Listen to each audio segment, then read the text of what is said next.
तस्य संजनयन हर्षम कुरुवृद्ध पितामह सिंहनादम बिंदोच्चै शंखम दधिमो प्रतापवान।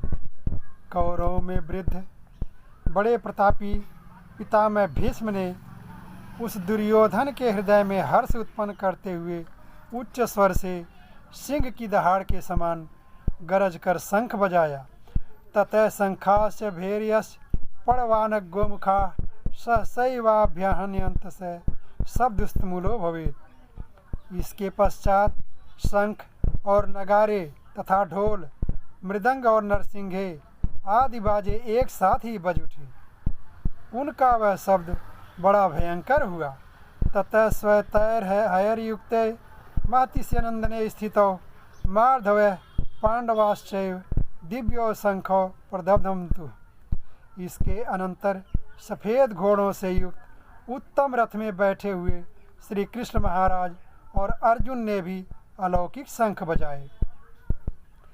पांचजन्यम ऋषिकेशो देवदत्तम धनंजय पौंड्रम दधमो महाशंखम भीमकर्मा वृकोदर।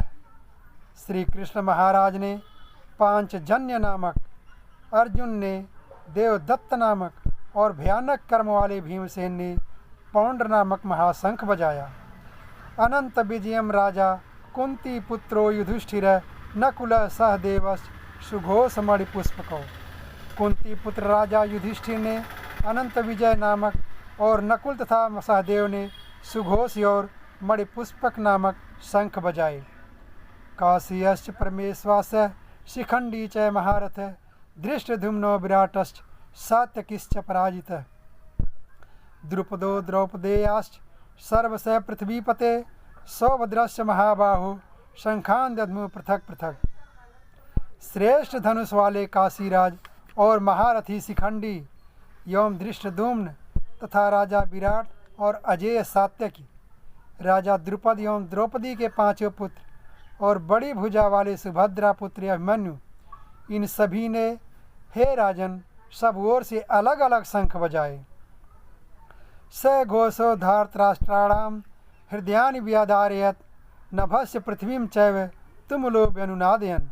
और उन भयानक शब्द ने आकाश और पृथ्वी को भी गुंजाते हुए धार्तराष्ट्रों के अर्थात आपके पक्ष वालों के हृदय विदीर्ण कर दिए। अथ व्यवस्थितान दंष्ट्रा धार्तराष्ट्रान कपिध्वज प्रवृत्ते शस्त्र संपाते धनुरुधम्य पांडव। हर्षिकेशं तदा वाक्यमिदामाह महीपते। अर्जुन उवाच सेनयोर्भयोर्मध्ये रथम स्थाप्य मेच्युत। हे राजन, इसके बाद कपिध्वज अर्जुन ने मोर्चा बांधकर डटे हुए धृतराष्ट्र संबंधियों को देखकर उस शस्त्र चलने की तैयारी के समय धनुष उठाकर ऋषिकेश श्री कृष्ण महाराज से यह वचन कहा, हे अच्युत, मेरे रथ को दोनों सेनाओं के बीच में खड़ा कीजिए। यावदेतान निरीक्षे हम योद्धुकामान वस्थितान कैर्मया स योद्धव्य मस्मिन रण समुद्र में। और जब तक मैं युद्ध क्षेत्र में डटे हुए युद्ध के अभिलाषी इन विपक्षी योद्धाओं को भली प्रकार देख लूँ कि इस युद्ध रूप व्यापार में मुझे किन किन के साथ युद्ध करना योग्य है, तब तक उसे खड़ा रखिए। योत्स्यमानवेक्षेहम यतेत्र समागतः धार्तराष्ट्रस्य दुर्बुद्धेर युद्धे प्रियचिकीर्षवः। दुर्बुद्धि दुर्योधन का युद्ध में हित चाहने वाले जो ये राजा लोग इस सेना में आए हैं, इन युद्ध करने वालों को मैं देखूंगा। संजय उवाच एवं मुक्तो हृषिकेशो गुडाकेशेन भारत सेनयोर्भयोर्मध्ये स्थापयित्वा रथोत्तमम्। भीष्म द्रोण प्रमुखतः सर्वेषां च महीक्षिताम् उवाच पार्थ पश्येतान् समवेतान् कुरुनिति। संजय बोले, हे धृतराष्ट्र, अर्जुन द्वारा इस प्रकार कहे हुए महाराज श्री कृष्णचंद्र ने दोनों सेनाओं के बीच में भीष्म और द्रोणाचार्य के सामने तथा संपूर्ण राजाओं के सामने उत्तम रथ को खड़ा करके इस प्रकार कहा कि हे पार्थ, युद्ध के लिए जुटे हुए इन कौरवों को देख। तत्रापस्य स्थितान पार्थ पितृनथ पितामहान आचार्यान मातुलान भ्रातृपुत्रान पौत्रान सखींस्तथा स्वसुरान सुहृदश्च सेनयोर्भयोरपि।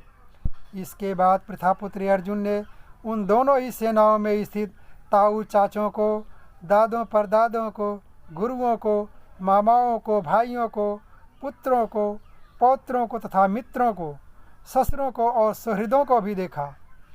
तान समीक्ष स कौन्तेय सर्वान् बंधुन वसितान कृपया पर्याविष्टो विसिध्यन्नम ब्रवीत। उन उपस्थित संपूर्ण बंधुओं को देखकर वे कुंती पुत्र अर्जुन अत्यंत करुणा से युक्त होकर शोक करते हुए यह वचन बोले।